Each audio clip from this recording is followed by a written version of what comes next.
Olá, estamos iniciando a nossa aula 84, que ainda é no capítulo 16, não se pode servir a Deus e a Mamon.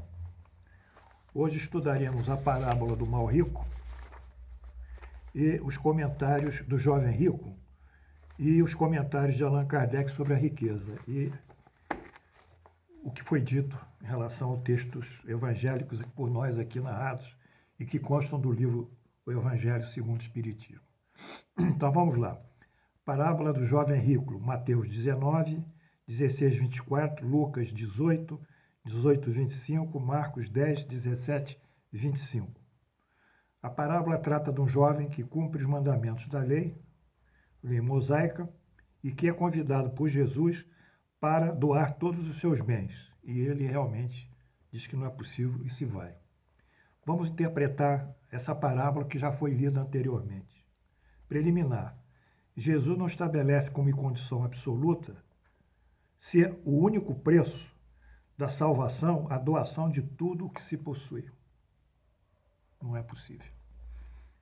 Ele utiliza, de fato, o exemplo desse jovem rico para demonstrar o apego que o jovem tem à riqueza e aos bens terrenos.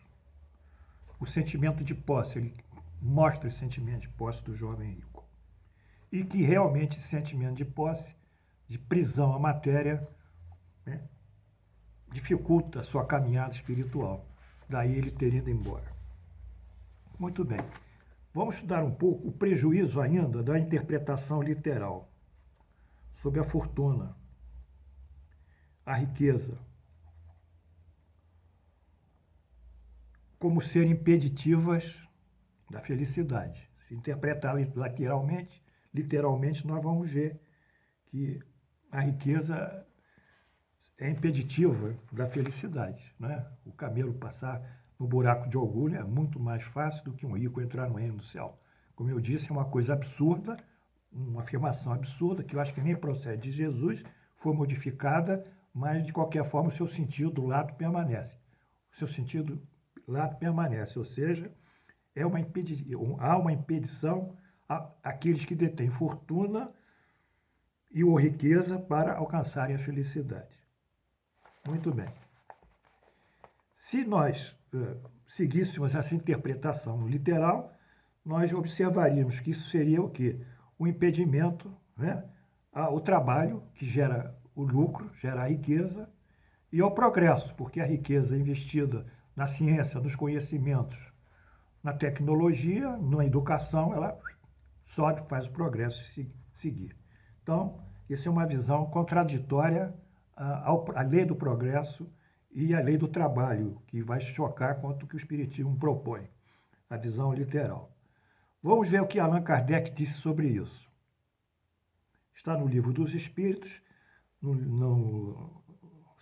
a edição é do Centro Espírita Leon Denis, Rio de Janeiro, 2000, página 123. Vamos lá.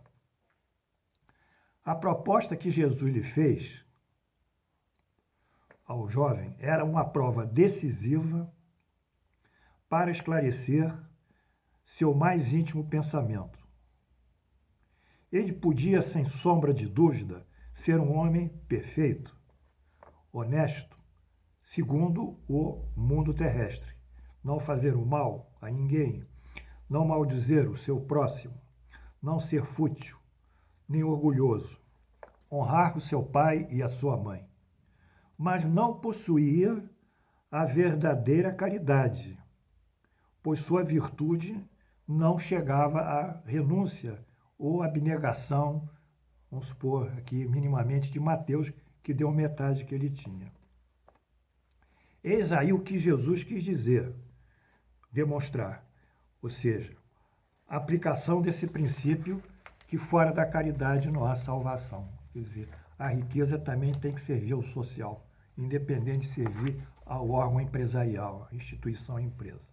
Bem, vamos agora, feita essa passagem, denotando então que Jesus pretendeu com essa parábola mostrar como a riqueza, a ligação da riqueza prejudica o subido espiritual, né, nesse jovem rico. Vamos aos comentários de Allan Kardec sobre esses textos todos que eu esses diversos textos evangélicos que foram lidos aqui. Riqueza e felicidade.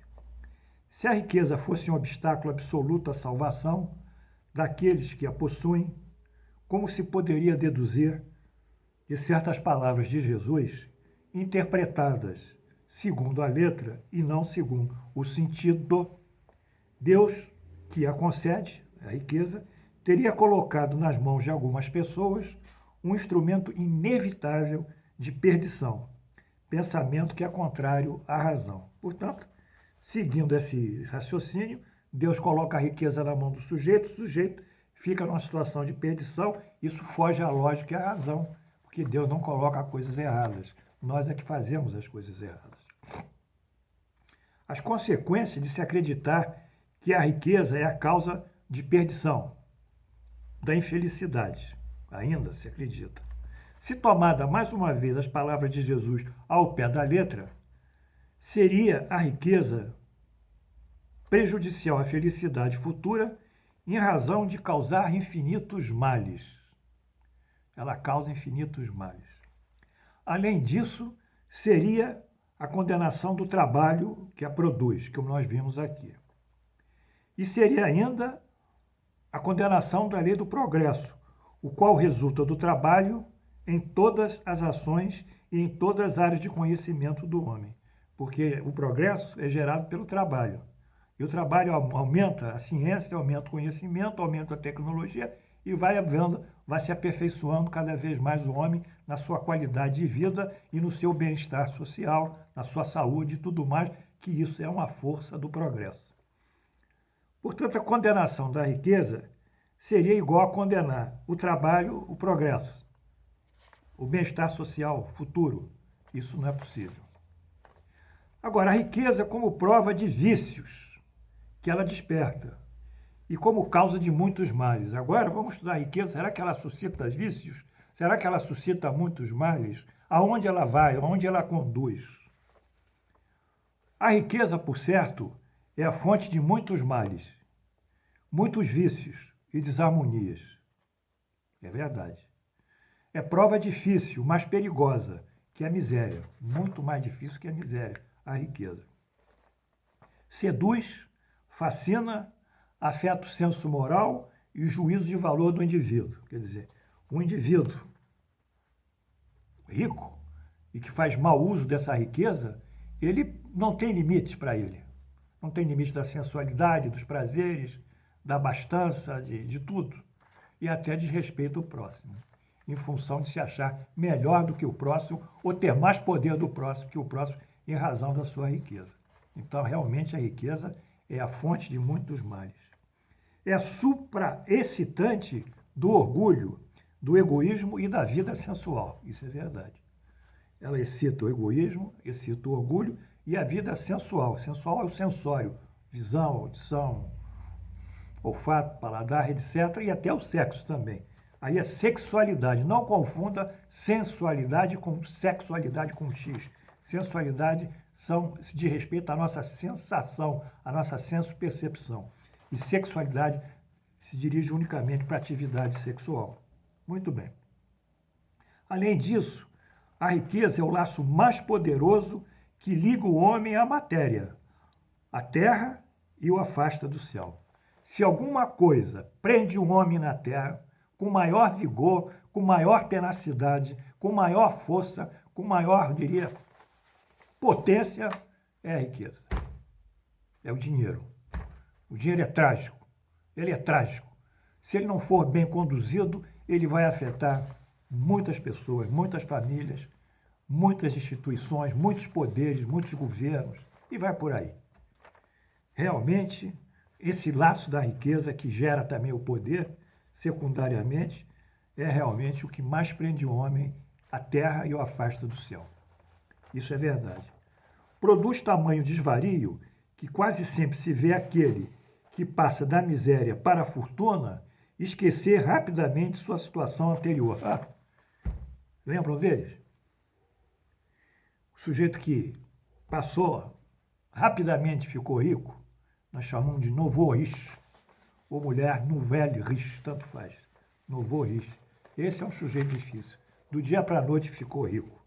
E o que acontece? Vai torná-lo insensível, faz fútil do ponto de vista a esquecer os amigos, os parentes que com ele partilharam seus tempos de progresso. Esquece todo mundo, nega o seu passado. Eu tive uma experiência pessoal com o Novo Riche, que eu não vou dar o nome, mas é verdade. Esse rapaz era muito pobre, jogou na loteria, não sei, Mega Sena, não sei qual foi o jogo que ele fez. Acho que foi Sena, né? Futebol. Jogou no futebol, loteria esportiva na época, e ficou rico. Ficou rico, foi morar perto da minha casa, lá no lugar que eu morava. Depois se mudou para um outro lugar ainda mais, muito rico. Não é que o cara, toda noite, ele queria ir lá no Leme, num restaurante importante, que eu me esqueci o nome, comer lagosta ao termidor e tomar um vinho não sei de quantos anos. Ele passou o tempo todo no início da riqueza, comprou a opção de carros, se abasteceu de tudo. Fiorentina, restaurante, lá no Leme. Ele foi na Fiorentina e toda noite ele ia lá comer a sua lagosta termidor até que se cansou. Então, realmente, a característica da riqueza, que eu vou sumarizar aqui, ela é uma prova difícil, mas não impossível.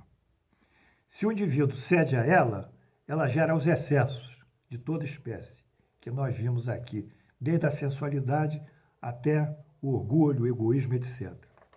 Se o indivíduo, antagonicamente, está no estado de miserabilidade, esse indivíduo se revolta contra Deus. Portanto, a miséria gera uma revolta contra Deus, enquanto a riqueza gera os excessos que o indivíduo se depara. Ele é o laço mais poderoso do que prende o homem à matéria. E o indivíduo rico, como eu disse, frequentemente esquece seu passado, esquece seus amigos, é o Novo Riche, torna-se insensível, fútil, enfim, ele vive aquela vida de abastança, perdeu-se pela riqueza. A riqueza é, como Allan Kardec, uma espécie de remédio, que se tomado na dose certa, utilizado, ele serve, ele tem um efeito terapêutico. Mas se tomar acima do indicado, da prescrição, ou mais acima, ele tem um efeito tóxico, um efeito colateral. Então, o que difere a riqueza entre a abastança, a futilidade, a sensualidade e a utilização dela também como um bem social é o homem, é o critério do homem, é o senso moral do homem, o seu juízo de valor, e não algo que Deus teria previamente condenado todos a serem ricos e, portanto, serem felizes. Consignamos aqui aos grandes filantropos do mundo que ajudaram e vêm ajudando os homens a erguer um novo polo com as suas riquezas de ciência, de conhecimento e de avanço social. Até amanhã.